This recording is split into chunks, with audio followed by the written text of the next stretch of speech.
My name is Charles Wharton and I'm an official adjudicator for Guinness World Records. It gives me great pleasure to be here today on behalf of Guinness World Records in Xinhuangda to attend this attempt for the longest officially released instrumental.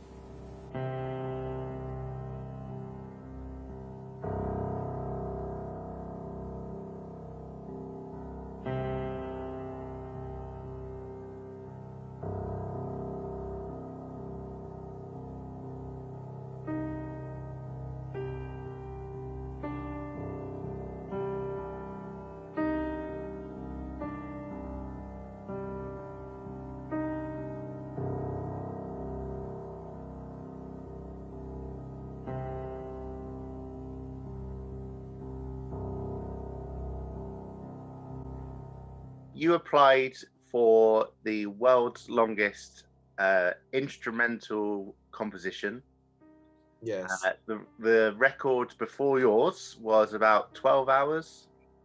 13 hours of something, 36 seconds or something.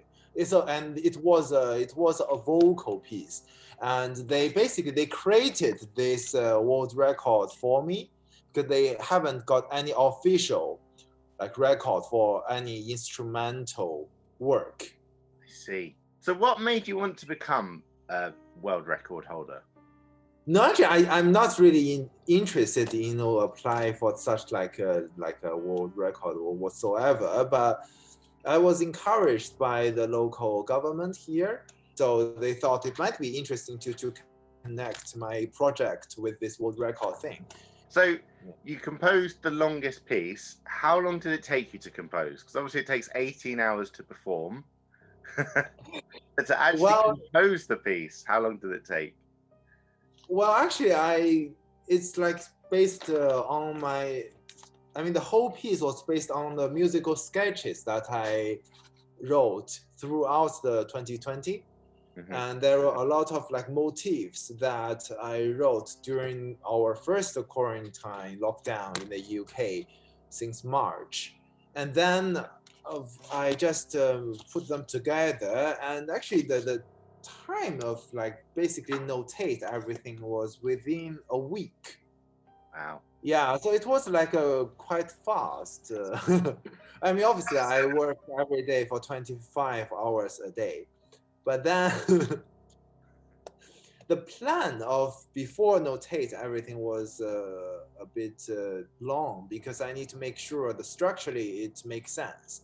So tell me a bit more about the piece, because it's in 12 movements, right? Yes, it is in 12 movements, but at the same time, it's a single movement sonata structure. Basically, it's more like the Liszt B minor sonata, but in 12 movements with 3 movements what is called exposition, and then development and recapitulation with a small coda lasting 2 hours. That basically I'm trying to express the feeling of entering to an eternity, then finished in C major. I started with C minor and then finished in the open ending of C major. Talk to me a little bit more about the inspiration behind this piece. So you've got 12 movements. You've obviously got 18 hours of music to write. What was your sort of inspiration, for the type of music that you're going to write? Well, it's quite complicated, and I would rather like to write a proper book about everything behind the piece when I have time. But the initiality was that because I was traveling to China for concerts last October, 2 months ago. I have to quarantine for 14 days. And I saw a lot of key workers. I'm just really face to face. I see a lot of key workers and how they put their effort in testing people, in protecting everyone, in taking care of everyone, whether it's the native Chinese or from the foreign countries. They put so much effort in taking care of people and protecting everyone. And their efforts, just working non-stop. Sometimes people work day and night. and their work is not really displayed in front of us in such a like a direct way. So I would like to express my respect and homage to those people, and in the way that what I can do is to playing the piano. And I just mentioned this slightly to my friends and to people just intimately and privately, and say I might like to do a like live streaming concert for 18 hours. And that time I haven't thought about writing a piece myself. I was thinking to do a sati vexation thing, and just to test whether I can have such endurance through my work, comparing to what those key workers does. And all of my friends are feeling quite shocked and surprised whether I could do it or not physically, and despite of the mental or artistic input. So I thought, well, if all the doctors and people on the front line could do it, and with like no fear and taking all the risks of their life, why not I couldn't do it? Yeah. And then gradually I was feeling more emotionally affiliated to them, and also to everyone who is living in this pandemic. So then I was thinking whether I should not only to playing physically just to test my like effort, but also to have some more creative input into this kind of performance. And then I was thinking, why shouldn't I just write a piece first and then play it for 18 hours and see how it goes? My PhD thing on Schubert. And as a composer myself and a pianist, I feel deeply attached to his music. And some of his sonatas are very long, I have to say, like 55 minutes with the D flat major sonata, the last one with repeats. And some of his sonatas was quite neglected to like modern music world until the last century when Schnabel recorded most of it. And then I was thinking like after a century of his music being more popularized, how is people's attitude to the longness, to any musical work that we do? And I would like to test and see how people react to like to the duration of the piece like this, because nowadays obviously no one really like criticize on Schubert's work being too long because one can accept it. But what about the 18-hour piece? Would people ever have the patience to appreciate it, or a part of it, or would people still think it's like a ridiculous behavior to write such a long piece? I don't know. I mean, only time would tell me. But I would rather like to take this opportunity to do it. And obviously the local government here in China is very supportive to this creative idea, and they feel very honored and respective to me for, to write such a long piece and to perform it especially. So they gave me a lot of encouragement and support that I appreciate. Yeah. So you said you're interested in testing people's sort of tolerance for long music. How do you feel towards long music? Well, I think with my age growing, I'm even more anti-conventional some way, and even more open to new things. And I think looking back, when I was a bit younger, I would have more definite definition or like idea or a way of seeing something and criticize something. But now I think I'm more open to things because of one has their like one's limits to many things, I would say. So just to keep honest and keep humble and keep curiosity is a way of keep learning. when I perform the piece, I also have doubt about my own composition, but I think it's a way of learning, and it's a way of experimenting and being honest to oneself. So I'm not really ashamed to any of the notes I write. Yeah. Wow. Okay. I mean, years ago, I went to a Bach marathon at the Royal Yeah. Albert Hall.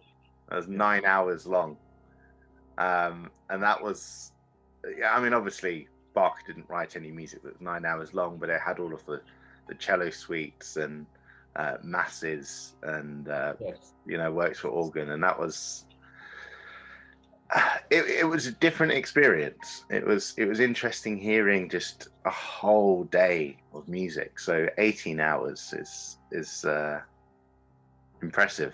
So tell me, what was it like performing for 18 hours? Because a typical concert pianist will perform a concerto, maybe half an hour, piano recital, sort of 90 minutes. What was it like to go to 18 hours? I think I didn't feel much difference between like playing a 1 hour concert or 18-hour concert. I feel quite the same. Although I think in the end of the last 2 hours, my contact list was getting a bit dry, so I couldn't really see the stakes too clear. But apart from that, during my performance, it's always quite nice because music itself encourages me to go further, and the passion that I have inside of me really keeps me going. And I think it's the stamina that a musician should have. I mean, the quality, because I learned from my Professor Elton before, because one time I tried to play Beethoven Fourth Piano Concerto for him during a lesson, and I have to say I was a bit tired from practicing whatever at that time, and I told him that I might not play as good as I should be because I'm a bit tired, and maybe it's just an excuse of being less practiced.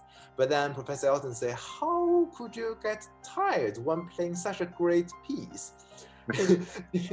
This piece should inspire you, and it should give you power, and should give you energy. And I mean, maybe just his inspiration, encouragement for me to play better. And I remember these words lifelong. And no matter I got tired or get tired with my playing or music, I would remember his saying and his encouragement. So I would say I write this piece with great love, and really I think it's the most sincere piece I have ever been written, because it's not really like a work that I would show my musicality especially, and being really serious musician and taking a lot of skills. It's just a sincere work that I put a lot of my heart and my emotions to it. And I would say that I never really cry when I'm playing or writing before, because I think music is something that's quite theatrical and with a lot of controlling and a lot of the kind of academic thing. But for this work, I did have a few tears running when I'm writing, and just I wouldn't really be shy to say that, but yes, it is. And I have to say the preparation of both writing and performing this piece is quite limited. It's quite a last moment. I know you said that you're allowed one break. How long was that break that you're allowed? Oh, actually, I am allowed more than one break, but but I'm quite cruel to myself artistically, and I just being very hard to myself when things come into music and into art, and I wouldn't really think of any physical challenge if it's good to the music. And originally I was planning to play the piece non-stop, because the piece supposed to be non-stop structurally, although there are several silences, but that also carries on the kind of continuity to the music structure. So originally I planned to play non-stop. Although the Guinness people say that I can have more than one break, as long as one break doesn't exceed 20 minutes. It was very cold there, you know. It's the venue was very cold. It's about 18 degrees when I start. Oh wow. And I drank a bottle of water before I start. So, like, gradually I feel like I have the feeling to go to the toilet. And at the hour of the 8th hour or something, then I said I might stop once. But then I carried on, like, and the rest was about 15 minutes, I think. 15. Yeah, 15. Yeah, 1-5. So, I mean, were you hungry at any points? Were you like, I really need a drink, or I No. really need some food? No, Or... no, I don't. No, I think musicians at some point, I think we are not really like normal human beings. Although, I mean, I at least for myself, because I eat quite little. Also, I think when we play, we enter a different way of energy consuming. It's not the kind of way like we run or it's more like meditation thing. After the performance, I feel quite refreshed and had like a few talks and, you know, interviews with people. But the day after, I mean, yesterday, I slept whole day. And even today, I mean, during my dream, I felt so tired. And at some point, I don't know if I'm awake or sleeping. I felt, oh, where I am. And yeah, and today I feel a bit like dizzy. Yeah, it will take you a few days to recover. Yeah, It'll take you a few days to recover. I mean, were there any points in the performance where you just wanted to go and have a nap, or, you know, sleep for a while? Or did you ever feel your eyes sort of starting to close? Well, I think in the last movement, because in the last movement I have a lot of syncopated rhythm. Mm-hmm. So it's polyrhythm, but in a momentum way, like this, you know, like all this kind of thing. And then it would go one beat behind one voice, each voice, and then 2 beats, and then 3 beats, the da da da da da da da, those kind of polyrhythm, and then which is lasting almost 2 hours. And in this passage, I was thinking about going through to another dimension of space through the black hole, which is written in Einstein's relative theory. And in these passages, I felt a bit dizzy at one point because I was lost in counting beats. So talk to me about the days leading up to your performance. How did you get into the mindset of, I'm going to be performing for 18 hours? Did you practice a lot beforehand? How did you prepare? Oh, I didn't. I think my preparation for me was to keep things normal. Well, it's a normal day. It's just like I'm practicing 18 hours, so nothing special. And also, I arrived in Qinhuangdao, which is maybe 300 miles away from Beijing, where I was departing from. And then the Steinway piano was from Shanghai, which arrived later that day.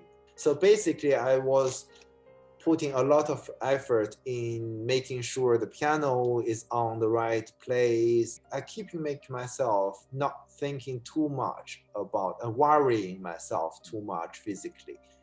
And then I slept about 5 hours. And get up at 5 a.m. Wow. Yeah, and start the performance at 7 a.m. before the sunrise, because then the sunrise of here was 7:38. And the first movement of this piece I designed was 35 minutes. And by the time with 3 minutes of the announcement of the Guinness World Record start, I started at 7:03. And by the time of the sunrise from the seaside, I just arrived from C minor to C major chord. So how does it feel now that you've completed it, that this project has been done, and you're now a Guinness World Record holder? I feel quite just normal. I mean, but looking at all the scores and thinking that it will be released as a set of 18 discs, it feels quite, something, because thinking of like Beethoven 9 symphonies all together is about 9 hours of minutes. So it's a lot of piece, and by my age of 30, I wrote quite a lot of notes. No matter it's a great value of notes or not, people can tell after they listen to it. But still, it's a great experience of experimenting, and also it's a great way of learning and self-reflecting to my own playing, because from this 18-hour playing, I understand quite a lot of things. For example, at one point, I feel a bit bored, because I have to say, is with all the minimalism, I feel a bit bored of playing, one musical texture for a few minutes, and then I start moving physically, unconsciously, and then at some point I just start to realize, it's not like my normal way of playing, because my posture is quite calm. I start to move like someone, some pianists like that. So I wouldn't really, if people criticize on my music being boring, I wouldn't defend myself. I would say, well, maybe you are right, but it's a great way of I think reflecting. I mean, music that is quite repetitive almost can put you in like a sort of trance, can't it? And I think the effect is different. Yes. You compare it to a short piece by Liszt or something, it's very engaging and very exciting, but when you've got something that's quite repetitive, it sort of puts you into a different place. Yes, because in the end of the day, by writing this piece, I start to question myself, and it is very related to my PhD project with Schubert's unfinished piano sonata, about unfinishedness in music and in art.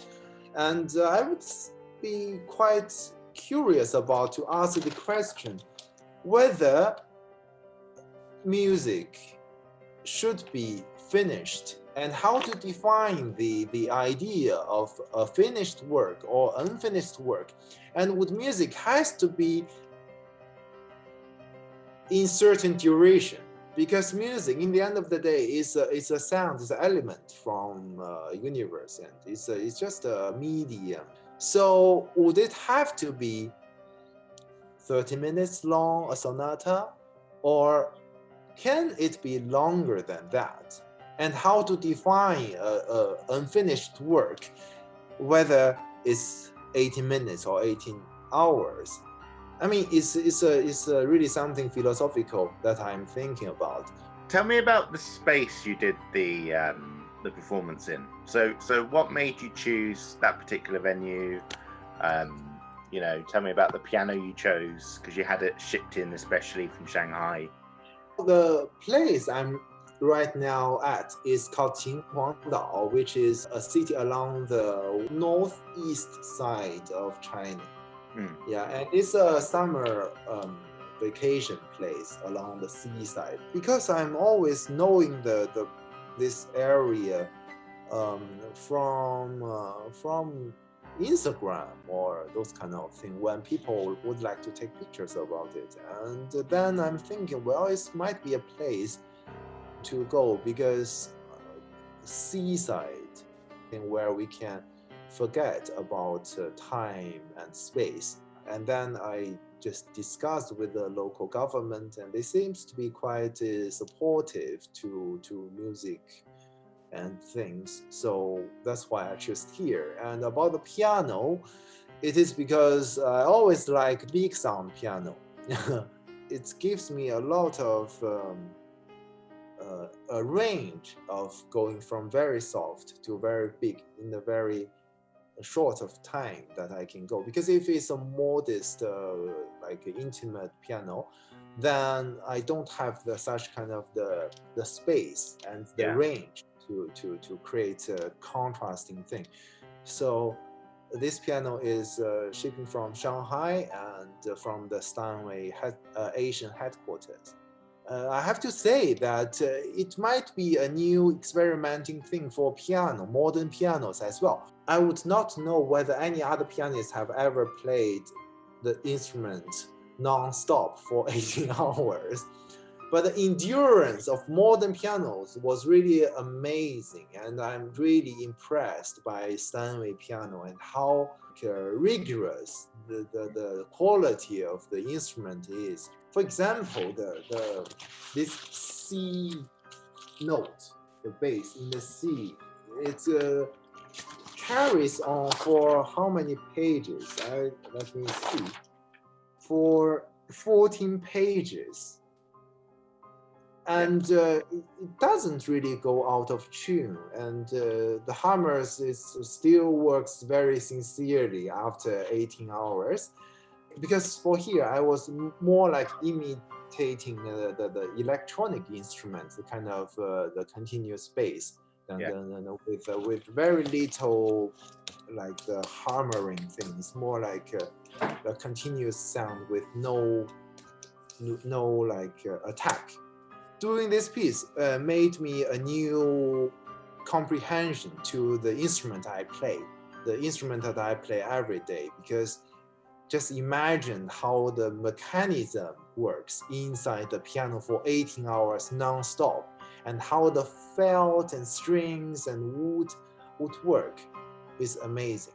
Yeah. So the piano held up well. I mean, I noticed at the end of the performance, I mean, some notes were starting to sound a bit out of tune. Which is understandable because, I mean, it not only been shipped there, been tuned, and then performed on for 18 hours.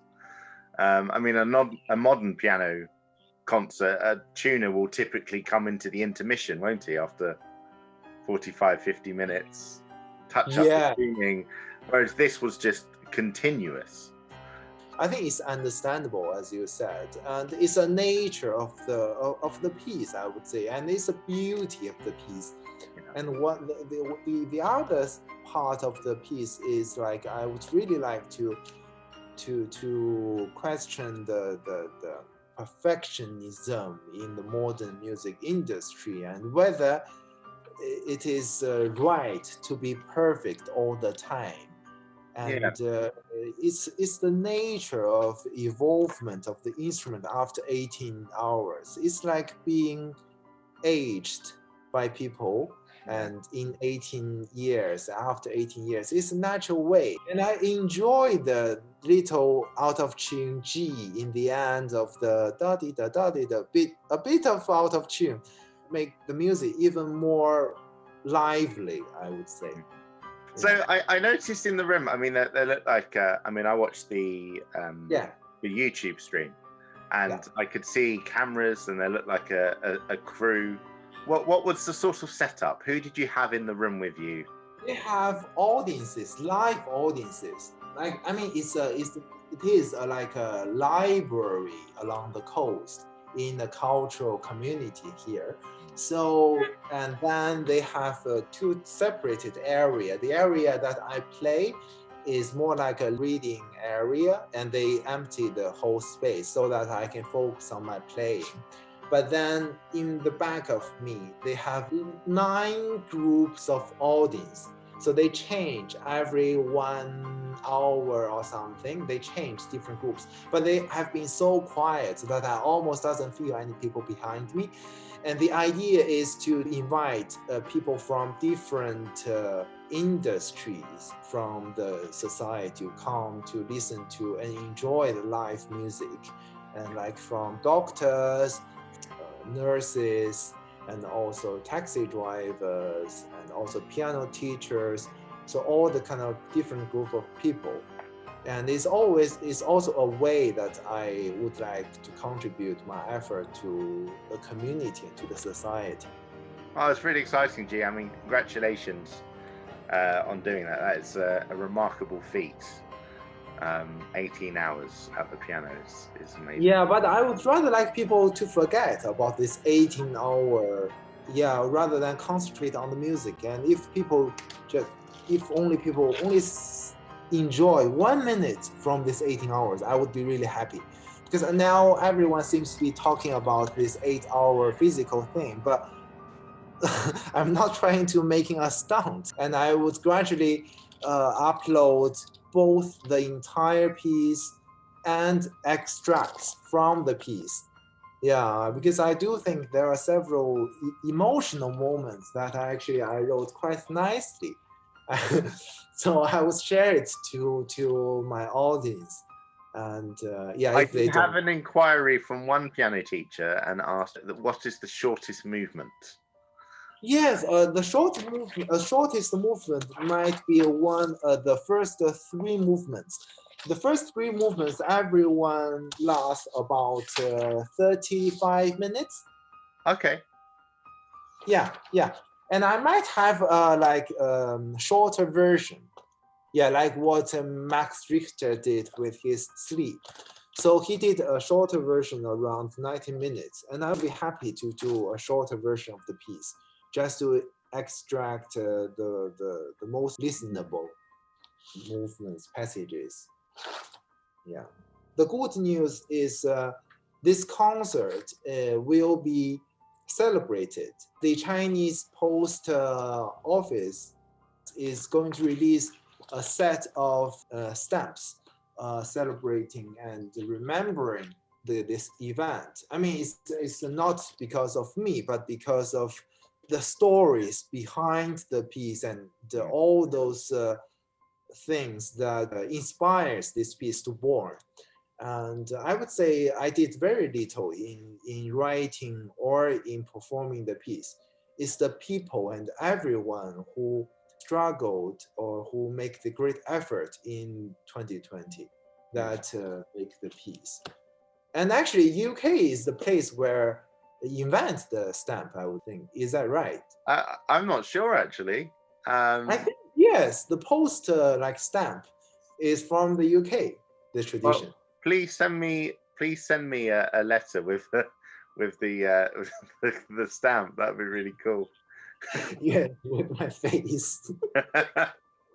So tell me a little bit about the sponsors. So obviously that must be the Chinese Postal Service. So there are several sponsors behind this project. I mean, I did it for a beneficial concert, so I didn't receive any fees because I want to do something for the society. Although musicians needs to eat, needs to drink, needs to have bread, but for this special project, I did it for non-profit event.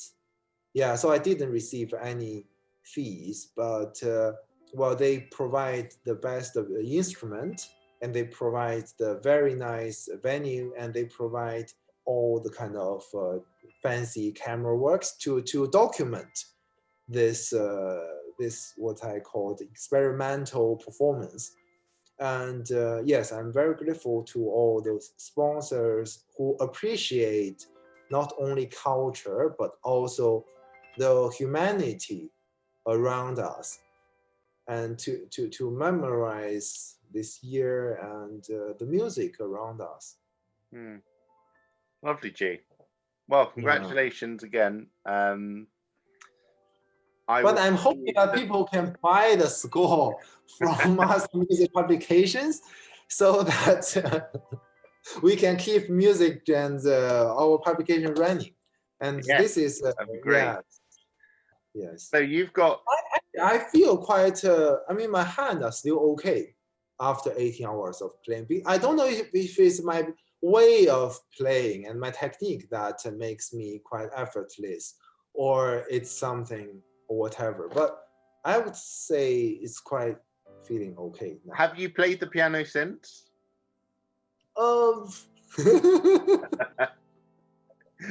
No, I can still play, but I got access to a proper piano after that.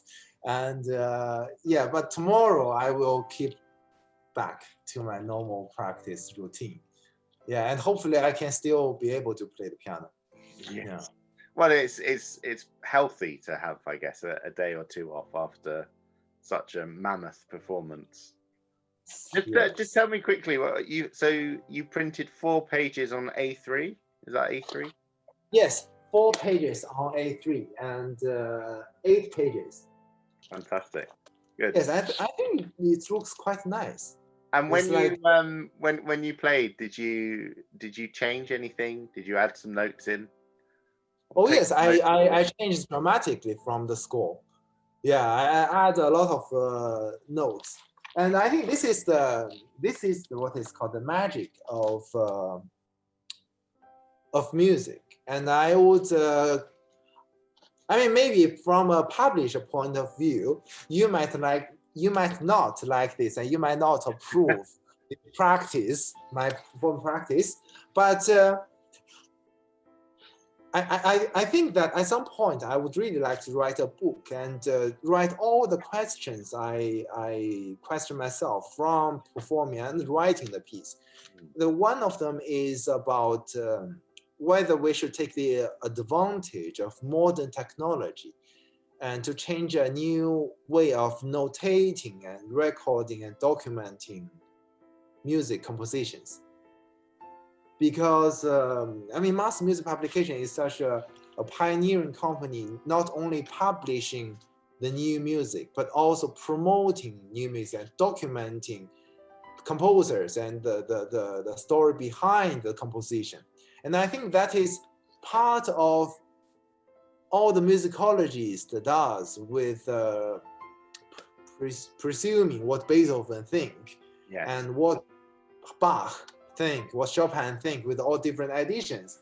And because at that time they don't have Zoom, they don't have Instagram, they don't have recordings, and they don't have like cloud drive, so that they don't know what, I mean, at least we don't know as comprehensive and as we now know about modern composers.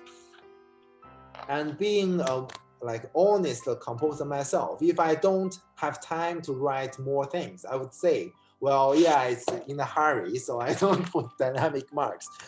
But it's also reflecting that I think it gives me more freedom to perform my piece if I can be more free from this all the staves. Yeah, because at some point we are educated as the slave of those staves. Yeah, and we have to be so obey and to limit ourselves to everything we see and trying to have consumption, to have the like vision about things. But actually, maybe composers doesn't really limit us to. Oh yeah, I mean, sheet music should never limit a performer, and I mean, you know, as a publisher, I guess you can only print what the composer has, you know, when he's realized the score at that moment, and he's published the score at that moment in time. But it would be inhuman to think that that wouldn't change at some point. And I think for me, when I first heard the recordings of Rachmaninoff's own playing, and when I compared them to his score, I was really surprised, because, as you say, there is this training where you have to be a slave to the score. I mean, especially in like Beethoven's works, really like precise. you know, Mm. that's how it's done. And Yeah. it wasn't until I heard Rachmaninoff's recordings with the score I realized the flexibility there is. Yeah, definitely. Yeah. As you said, with Zoom and things, is future generations can watch this and they can, you know, make their own mind up about what they feel is acceptable. Yes, like for Rachmaninoff, I mean, it's maybe every time when he plays different. And although we, for his piano concertos recordings, we only got one, I think, one version of it. And for Rock 3, maybe 2 or 3 of his own playing. But for modern of us, we can do live streaming every day. And I would play things, what I write every day differently.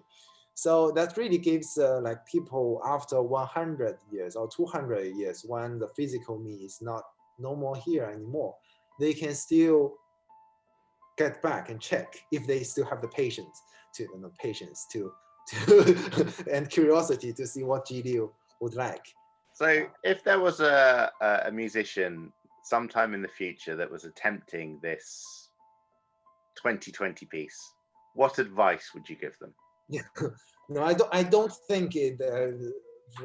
I wouldn't advise anyone to play the piece as I did non-stop the other day, because it's the physical drain is a lot. Yeah, and I wouldn't ask anyone to take the risk. If one would like to play, say, one movement, yeah, I would just say do whatever you want and play the way you feel it should be played. Play it the way one feel like to play, and play it imaginatively, creatively, and I would be very happy. Because also you haven't provided any performance indications, which is quite unlike your other scores. Yeah. So, Yeah, because so what sort of advice would you give to a musician that doesn't have all of the dynamic markings and tempo indications, etc.?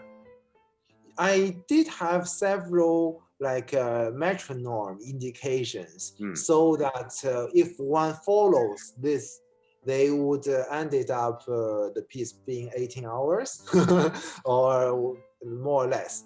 Otherwise, if they play double tempo, they would end it up 9 hours. So I would, and it will become more difficult, technically challenging, and I wouldn't recommend that. But apart from it, I think I don't mind if people play it dramatically from what my interpretation was. But people, if they follow their instinct and intuition when they perform the piece, I wouldn't think they would play too much differently from my version, because the piece is very emotional and very direct and very honest to heart. So it's I don't think there are much different interpretations. Yeah, and I'm quite confident about that. Excellent. Well, thank you very much, Ji. Thanks for talking with me, and it's been really interesting.